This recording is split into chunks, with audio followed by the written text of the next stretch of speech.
A paz do Senhor, meus amados irmãos, sou o pastor Marcos André e esse aqui é o nosso canal Clube da Teologia, nosso canal de estudos da Palavra de Deus e também com foco para a Escola Bíblica Dominical. E aqui vamos a mais um vídeo da Escola Bíblica Dominical, o vídeo para a lição de número 8, a pré-aula da lição de número 8 da revista da editora Betel. Amém? A revista é para adultos aí da editora Betel. E aqui a lição de número 8, para ser ministrada em 22 de maio de 2022, e o tema dessa lição é Silêncio no Céu e o Julgamento Vindouro. Amém?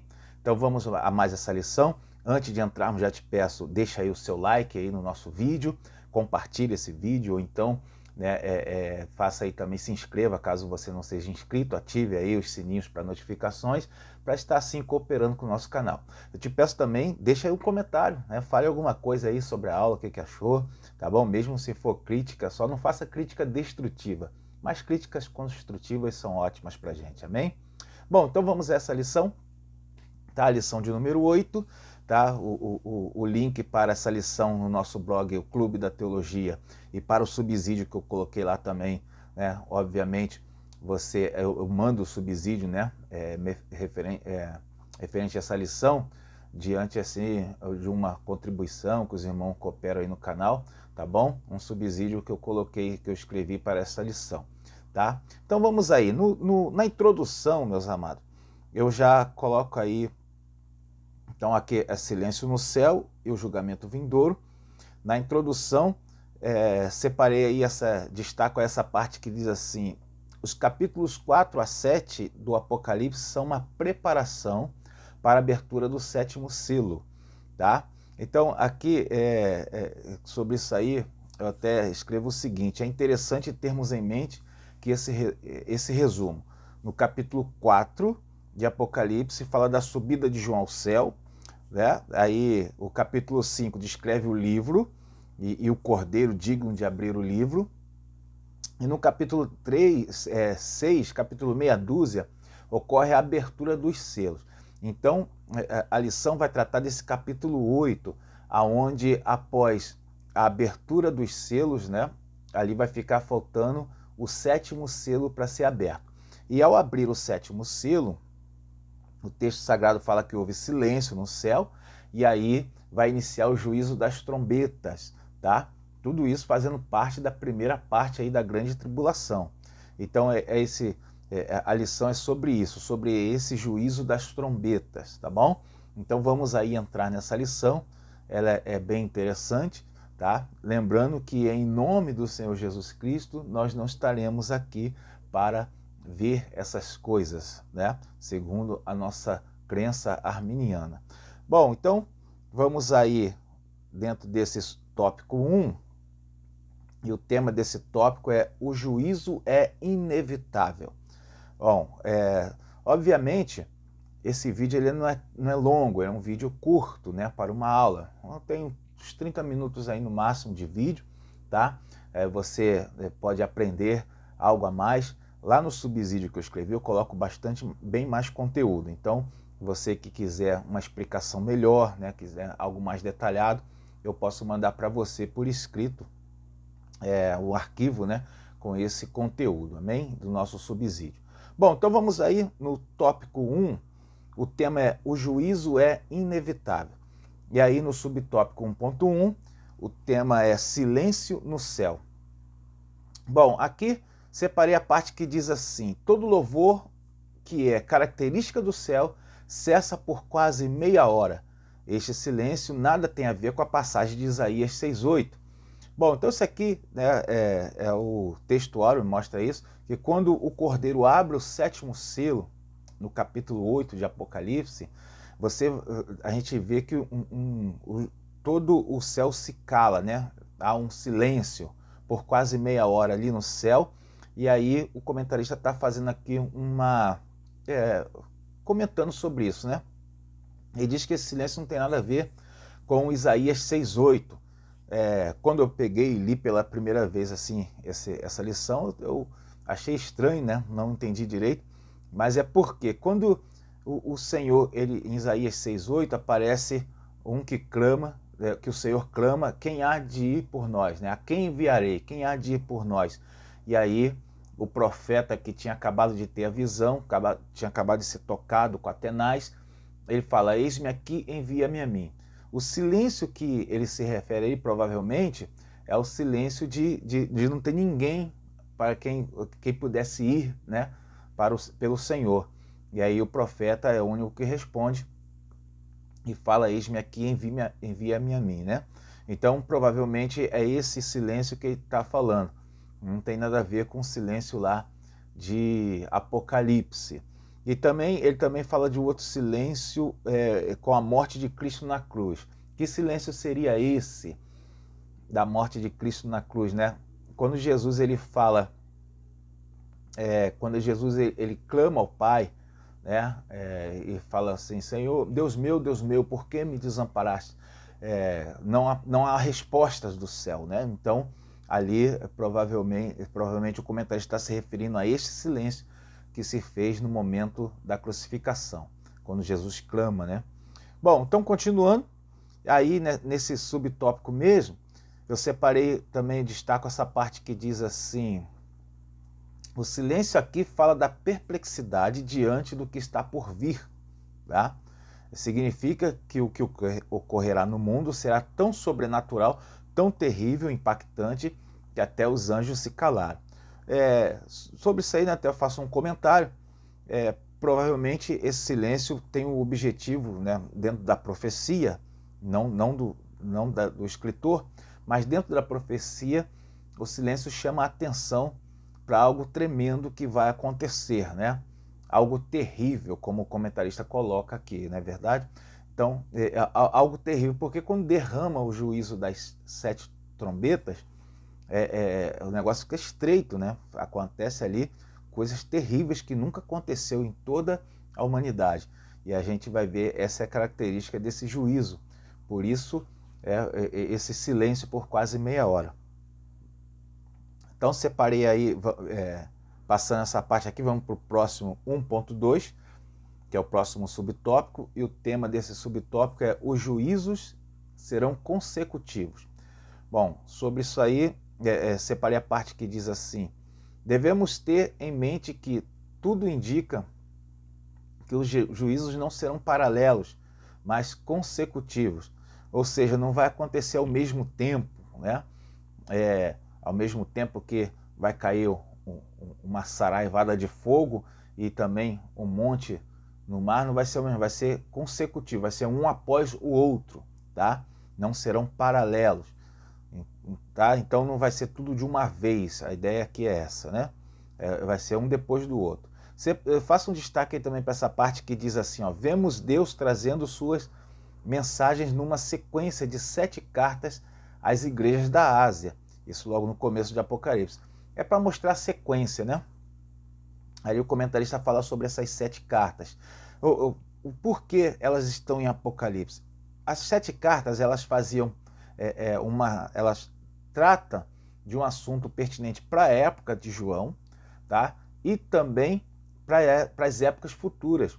Porque se a gente pegar os problemas relatados nas 7 cartas das igrejas da Ásia que estão lá em Apocalipse, a gente vai ver que os problemas que é relatado ali, daquela época, estão em todas as épocas da igreja, inclusive nos dias atuais. E eu até digo que estão bem mais salientados nos dias de hoje, estão bem mais, numericamente, muito maior, né? Então a gente tem que entender que também é uma visão apocalíptica as 7 cartas às igrejas da Ásia. E quanto mais se aproxima do dia do Senhor, do dia do arrebatamento, da grande tribulação, mais esses problemas vão se multiplicando, né? Continuando então,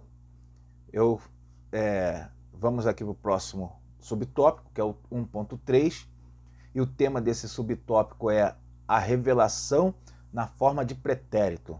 Aqui nessa parte, vamos lá, deixa eu ler aqui contigo. Um detalhe das profecias chama a atenção o fato dos juízos serem narrados no passado, ou como eventos que já aconteceram. Então o comentarista ele chama a atenção para esse fato, de que os juízos são narrados no passado. Ou seja, o apóstolo João, quando ele está narrando o Apocalipse, ele vai sempre falar assim, ó, eu olhei e eis um cavalo branco, né? Então ele fala, eu olhei, quer dizer, algo que ele já passou. Ele fala que o anjo, né, tocou a trombeta, ó, tocou, né? Algo que já aconteceu.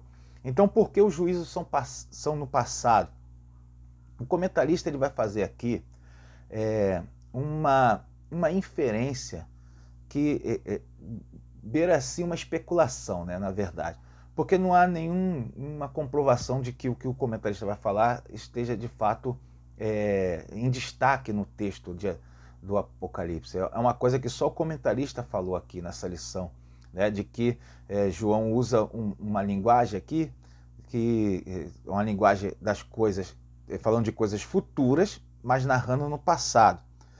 Ele quer dizer que isso destaca que Deus usa uma linguagem que só ele pode usar, ou seja, de ver o futuro como algo que já aconteceu, né? Mostrando que Deus ele tem a presciência, né?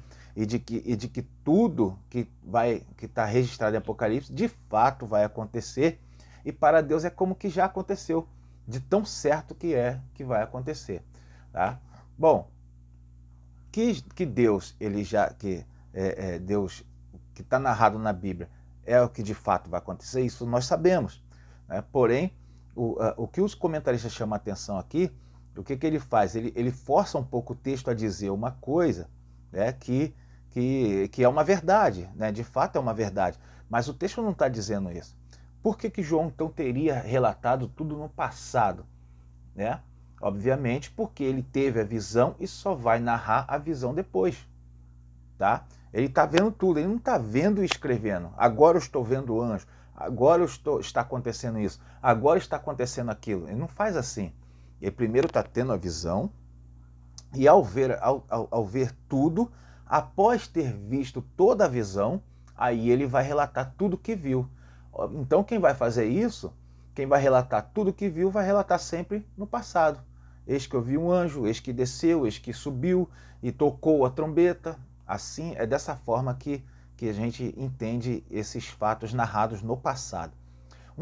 Uma suposição, aí é uma suposição, de que João provavelmente não teria, na ilha de Patmos, no seu exílio ali por 4 anos, mais ou menos ele fica ali naquela ilha, ele não teria material para escrever, né?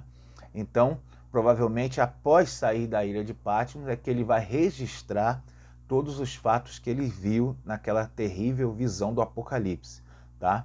Essa aí é uma suposição que eu levanto aqui, tá bom? Mas que não tem nenhuma comprovação, é só uma suposição, tá bom? Mas o fato é que são registrados no passado, porque primeiro ele vê, depois registra. Bom, continuando então, no tópico 2, o tema é o juízo divino sobre a terra. Esse é o tópico 2. E o subtópico 2.1, o título é 1/3 de toda a vegetação. Então aqui começa, de fato, os juízos das 7 trombetas, né? E a gente vai ver as ocorrências, o que acontece quando os anjos tocam essas trombetas. Então aqui fala da primeira já, e aqui está dizendo no 2.1, 1/3 de toda a vegetação. Aqui eu faço um destaque para a parte que diz assim, ó, a 1/3 parte de toda a vegetação da terra será destruída. Bom, eu quero levantar uma lebre aqui, né? Que a humanidade ela está atualmente em 8 bilhões de habitantes, né? Seria 8 bilhões de habitantes, seria 6 ou 7 Chinas no mundo inteiro, né? A China tem mais de 1 bilhão de habitantes. Então, 8 bilhões de habitantes é muita gente. E os países que sustentam tudo isso daí, né? Os maiores produtores do mundo, que é China, Estados Unidos, Brasil, Rússia, esses países dão suporte a toda essa população de 8 bilhões de habitantes. E a gente vê que qualquer coisinha que acontece, como a guerra agora da Ucrânia, né, ou a pandemia, qualquer coisinha que acontece abala o consumo mundial, os preços dos alimentos aumentam terrivelmente. Imagina se 1/3 parte da vegetação for destruída. Imagina isso, como que vai ser, né? Se hoje um óleo de soja custa aí em torno de 8 a 9 reais, né, na grande tribulação vai custar 20 a 30 reais. Então a gente tem que entender que todo o juízo da grande tribulação vai afetar toda a humanidade, né? Vai afetar todos, todos, todos, todos. Então a gente tem que estar com a nossa consciência nisso, que ninguém experimente ficar para a grande tribulação. Não pense dessa forma. Meus amados, minhas amadas, você que está assistindo essa pré-aula aqui, né, procure se consertar com Deus hoje, o momento agora, enquanto você pode, enquanto ainda podemos achá-lo. O momento de conserto é hoje, tá? Então, continuando então, vamos para o tópico 2.2, o subtópico, e o tema desse subtópico é 1/3 de toda a vida marinha e embarcações. Bom, aqui separei aqui, destaco essa parte que diz assim: a segunda trombeta mostra a morte de 1/3 de toda a vida marinha, bem como a destruição de 1/3 de todos os instrumentos de navegação no mar. Tá? Bom, isso aqui, esses instrumentos de navegação que são referidos pelo comentarista aqui, são os barcos, as embarcações, né? Tá dizendo que vai ser lançado algo que vai cair no mar e ali vai destruir 1/3 de todas as embarcações e a água do mar vai se tornar em sangue. Bom, é provável que acontecerá eventos climáticos, né?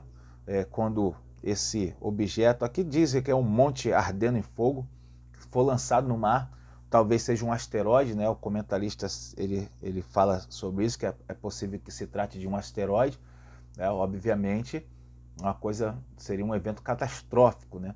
E aí destruiria 1/3 de todas as embarcações. Obviamente, se um asteroide caísse no mar, né, a forma que o comentarista colocou aqui é bem provável que seja isso, né? Não se descarta isso daqui. Se ele cair no mar, é possível que a substância que há nele, porque um asteroide seria um objeto vindo de fora da Terra, extraterrestre, né? Poderia ter elementos que nem tem na nossa tabela periódica. E aí caindo no mar, se misturando com as águas do mar, poderia danificar as águas do mar. Aqui, quando ele fala que elas se tornariam em sangue, não quer dizer necessariamente que seja sangue mesmo, né? Porque João não vai lá e prova a água, não sei também, né? Eu estou aqui dando também uma suposição, tá? Mas provavelmente as águas vermelhas, ele relate ali na visão de Apocalipse que se tornaram em sangue, né? Mas provavelmente alguma coisa que cai no mar, as águas se tornam vermelhas, né? Pela mistura química que vai fazer ali, e aí vai matar uma terça parte da vida marinha, né? Isso aí é algo que vai acontecer na grande tribulação. O que também vai afetar a economia mundial.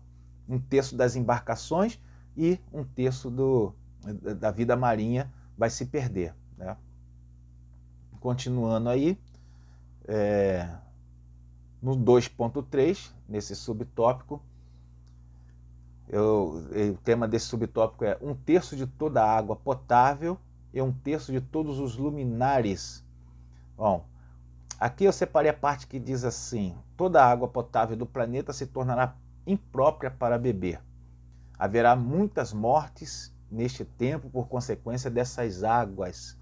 E aqui, sobre isso aqui, eu separei, eu escrevo aqui o seguinte: atualmente o mundo sofre com crises mundiais. Então, o que está sendo falado aqui, está falando de algo que vai afetar a população mundial. Então, eu estou colocando, junto a esse comentário,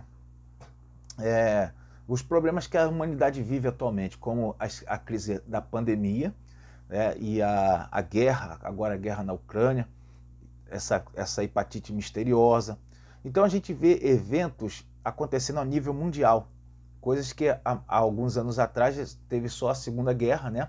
Teve a peste negra na Idade Média, e agora teve a Segunda Guerra, a Primeira Guerra, e agora está tendo a pandemia. Olha só, num curto espaço de tempo, uma guerra, por exemplo, igual a da Ucrânia, um conflito, né, pequeno, né, se comparado às outras guerras, a gente vai ver que afeta a humanidade a nível global. Então, ou seja, os eventos que estão acontecendo a nível global, eles demonstram que o que está relatado em Apocalipse para acontecer na Grande Tribulação, de fato, não é uma coisa espetacular demais, que tem toda a possibilidade de acontecer, exatamente como está em Apocalipse. Né? Então a gente vai ver que a humanidade, hoje, atualmente, com a globalização, né, com todas as economias entrelaçadas, os mercados dependentes uns dos outros, a gente vai ver que uma coisa que vai afetar, em algum lugar, vai afetar o mundo inteiro. Então os eventos do Apocalipse vão afetar o mundo todo. Né? Isso aqui eu quero chamar a atenção. Tá? Aqui está falando que a água potável vai ser afetada, né? A água potável e 1/3 de todos os luminares, coisas na Terra e coisas fora da Terra acontecendo e afetando o mundo todo. Né? Bom, separei aí também essa parte que diz assim: enquanto as 3 primeiras trombetas mostram juízos que atingirão diretamente a Terra, a 4ª trombeta fala de um juízo que atingirá os luzeiros celestes. E aí sobre isso daí eu até coloco o seguinte: no entanto, os juízos sobre os luzeiros atingirão indiretamente a Terra. Tá? Por que isso? Indiretamente. A humanidade ela é dependente da luz solar, né? Também. E cada vez a gente vai ficando mais dependente. Né? Os carros já estão sendo lançados, carros elétricos. A gente vai ver que a energia elétrica ela está passando cada vez mais para aquelas energias sustentáveis, né? A geração fotoelétrica, né? Por placas solares. Então a gente vai ver que todos esses eventos nos luminares vão afetar indiretamente a humanidade. Né? Bom, colocando aí, vamos para o tópico 3. O tópico 3 é o juízo sobre a humanidade. E no 3.1, aqui vamos falar da praga dos gafanhotos. 3.1, a praga dos gafanhotos. Bom, aí separa aí a parte que diz assim: a 5ª trombeta mostra-nos um enxame de gafanhotos que aterrorizam a terra. Apocalipse 9:3. Possuem aparência horripilante e infernal. Aqui eu trago como uma possibilidade, né? Eu faço isso aqui para você que gosta de estudar Apocalipse, tem aqui algo a mais para debate, né? Para acrescentar as ideias. Que João talvez ele pudesse estar vendo, por exemplo, um cenário de guerra, de conflito, aonde helicópteros, mísseis, que na época João não teria como compreender, porque ele não tinha visto nunca um aparelho, uma máquina, né? Não sabia nem o conceito de máquina. Então ele não saberia dizer, né, o que seria se ele visse, por exemplo, um cenário de uma guerra, helicópteros, né, milhares de helicópteros, de aviões, como foi mostrado na Segunda Guerra. A descrição que João faria disso seria como nuvens de gafanhoto, né? Seria como nuvens de insetos, tá? Porque ele descreveria como ele saberia descrever na época dele, né? Então por isso ele fala aqui de aparências horripilantes. Aquilo assustaria João. O que para eu e você seria fácil, né? Não assusta, né? Se a gente vê uma aeronave, por exemplo, para João aquela aeronave seria horripilante, seria algo terrível, né? Então a gente vê que é uma possibilidade, né? Não estou falando que foi isso, mas há uma possibilidade da interpretação ser essa. Quando ele fala nuvens de gafanhotos, né? Que aterrorizam a Terra, né? Pode ser essa uma possibilidade desse tipo de instrumento, né? Instrumento aéreo como avião, mísseis ou helicópteros, né? Bom, separei também a parte que diz aí, ó, faça um destaque aqui para essa parte que diz assim: por 5 meses agirão causando um tipo de chaga maligna. Bom, aqui é o seguinte, continuando nessa mesma esteira de colocações sobre guerras, né, na Grande Tribulação, eu faço um destaque aqui, né, eu chamo a atenção para uma possibilidade também de ataques com armas químicas e biológicas, porque aqui fala que causarão chagas malignas nas pessoas, né? E um ataque de armas químicas, eles têm esse objetivo, né, de causar doenças, causar enfermidades. E a gente vê que não vai matar, né? Na lição fala isso, que não mata, mas somente causa dores terríveis, chagas e doenças, né? Então, uma arma química e biológica, elas vão cada vez mais sendo aprimoradas, não para matar as pessoas, mas para inutilizar os combatentes. A ideia é essa, né? Inutilizar os combatentes, porque ninguém combate com dores, né? Então a ideia de uma arma biológica, de uma arma química, é para isso. Por exemplo, o gás lacrimogêneo é uma arma química. Ele prejudica a vista, né? E também o sistema respiratório. Então a gente vai ver que as armas químicas e biológicas têm cada vez mais a ideia de prejudicar as pessoas, mas não matar as pessoas. Uma possibilidade aqui dentro do texto, tá bom? O meu comentário é um comentário assim, não estou falando que é isso, eu estou falando de uma possibilidade.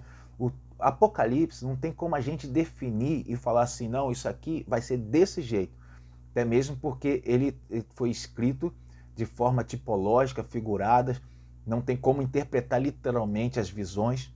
Você não pode falar que o anticristo, o nome dele vai ser anticristo, porque o nome não vai ser anticristo. O nome vai ter um nome, né, de uma pessoa. Então não tem como a gente interpretar ao pé da letra Apocalipse e falar as nuvens de gafanhoto vai ser isso, né? O doutor Antônio Gilberto, ele colocou, né, na visão, no estudo dele, ele coloca que serão demônios, né? Mas eu estou levantando aqui uma possibilidade. Não estou falando, né? Não quero descaracterizar, desmerecer o mestre Antônio Gilberto. Né? Eu estou falando de uma possibilidade para acréscimo também no nosso estudo e nos nossos debates aí. Continuando, né? Separa aqui a parte que, sim, no subtópico 3.2, o título é Um Terço da População Mundial. E aqui eu destaco essa parte que diz assim: enquanto na quinta trombeta pessoas sofrem, mas não morrem, e a praga dura 5 meses, nesta agora, em apenas um momento, numa data marcada e no momento exato, mais de 2 bilhões de pessoas morrerão. Isso aqui é algo terrível da grande tribulação. Aqui é o seguinte, a gente pode... Aqui eu quero lembrar o seguinte, a gente, nas trombetas anteriores, a gente está falando de eventos, né? O que a gente pode falar de conflitos pequenos, né? Se a gente trazer a mentalidade de guerras, né? Conflitos pequenos. Mas na parte que fala, após aqui na quinta trombeta, em que morre 2 bilhões mais ou menos, né? Considerando o dado estatístico da população, tá? Um terço da população, né? 2 bilhões de pessoas, isso aqui poderia estar se referindo, se a gente continuar naquela visão de conflitos mundiais, pode estar se referindo em ataques de destruição em massa, como por exemplo armas nucleares, que mataria muita gente, muita. Então a gente vê que poderia, enquanto anteriormente se falava de conflitos pequenos, como é o da Ucrânia que está acontecendo agora, após essa parte da grande população, poderia ser um conflito de um peso muito maior com um ataque de armas nucleares, né? Bom, isso aqui é uma suposição também. E quanto a 2 bilhões de pessoas, ele até comenta aqui, o comentarista até fala que considera a população mundial, segundo os dados de 2020, em 7,8 bilhões. Nós sabemos que hoje ela já está em 8 bilhões, né? Ela, em janeiro desse ano ela estava em 7,9 bilhões, quer dizer, perdão, em novembro, né? Deixa eu coloquei aqui, em outubro, outubro de 2021, ela chegou a 7,9 bilhões.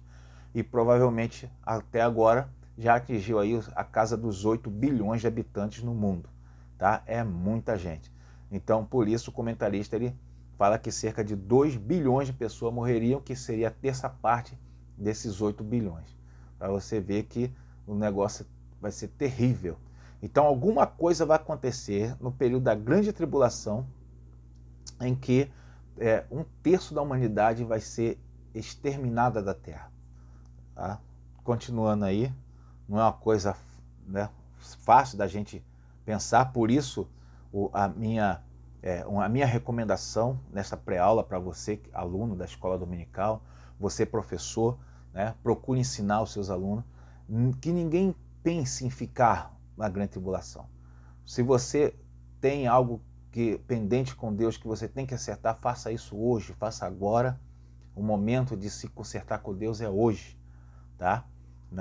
Não queira pensar como vai ser a grande tribulação. O que a gente tem hoje, dos problemas econômicos mundiais e todos os problemas de morte e de pragas que têm afetado o mundo, né, de forma global, todas essas coisas aí é pequeno para o que vai acontecer no período da grande tribulação. Continuando aí, 3.3, a oração dos santos. Separei a parte que diz aí, antes do juízo das 7 trombetas acontecerem, Deus nos mostra as orações chegando como incenso a Deus. Apocalipse 8, do 3 ao 4. E aqui, sobre isso aí, convém comentar, né, o seguinte. Bom, vamos lá. Os calvinistas, eles afirmam que a igreja estará na terra no período da grande tribulação e que só ocorrerá o arrebatamento ao final da grande tribulação. Bom, eu não compartilho desse pensamento, né? Os irmãos sabem que eu tenho uma orientação arminiana e eu acredito que o arrebatamento será antes da grande tribulação. Mas para os que acreditam que será após a grande tribulação, esse aqui é um argumento, né, de que os santos estarão na terra no período da grande tribulação, porque fala das orações que subiram ao céu e aqui elas estão como incenso diante de Deus, tá? Então eles afirmam que seriam as orações dos santos que estão dentro da grande tribulação. Não posso afirmar isso, porque nós sabemos que haverá cristãos no período da grande tribulação, tá? Mas eu creio que não a igreja arrebatada, não a igreja, porque a igreja teria sido arrebatada, tá? E aí na grande tribulação estaria somente aqueles que ficaram do arrebatamento, mas que se converteram após o arrebatamento. É possível se converter após o arrebatamento? Claro que sim. Né? Hoje não tem pessoas sem o Espírito Santo que defendem com a vida certas crenças, colocam bomba no corpo e se explodem. Né? Então haverá pessoas na grande tribulação que se converterão após o arrebatamento da igreja e que vão estar orando a Deus. Por que não? Por que não estarão orando a Deus? Tá? E por que Deus também não vai ouvir essas orações? Não sei, a Bíblia não fala que Deus não vai ouvir, né? Então a gente não pode pegar assim o que está na grande tribulação e fazer tantas inferências, né? Tudo como eu coloco aqui tem que ser colocado sempre dessa forma. É provável que aconteça. A gente provavelmente vai acontecer isso. Isso é uma suposição. Sempre assim dessa forma, porque são eventos futuros, né? E só Deus conhece os detalhes de tudo que vai acontecer. Bom, então continuando, eu até quero lembrar aqui o seguinte, né?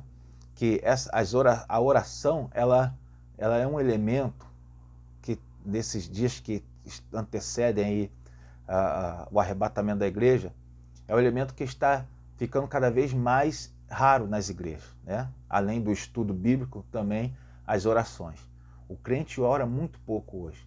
O cristão tem orado pouquíssimo. E cada vez que passa vai orando menos, né? Então, provavelmente por isso a oração tem sido algo tão valioso, tão assim, tão nobre no nosso meio cristão, tá? Para a gente ver aqui em Apocalipse, está fazendo menção de oração como um tesouro precioso para Deus, né? Continuando aí, vamos para essa conclusão que fala assim: precisamos preservar em oração confiantemente, precisamos perseverar, perdão, falei preservar, precisamos perseverar em oração confiantemente no caminho da santificação e no cumprimento da missão de fazer discípulos. Amém? Essa conclusão fala de uma parte prática. Nós precisamos perseverar, tá? É isso que hoje nós precisamos fazer e o momento é agora, para que ninguém fique para o período da grande tribulação. Esse ensinamento é para não para dar conhecimento aos crentes, mas para fazer com que os crentes se previnam do período da grande tribulação. Amém? Tá? Eu quero deixar aqui essas palavras, essa lição, e eu quero te agradecer por ter estado conosco aqui em todo esse vídeo, né, até agora. Não deixe de dar o seu like aí, faça algum comentário, mande aí pra gente. Vou responder imediatamente, assim que eu visualizar, eu já respondo, tá? É algo interessante a gente poder interagir aí, todos nossos irmãos em Cristo, para poder aprendermos junto, amém? Deus abençoe a sua aula, o seu domingo, tudo de bom para você.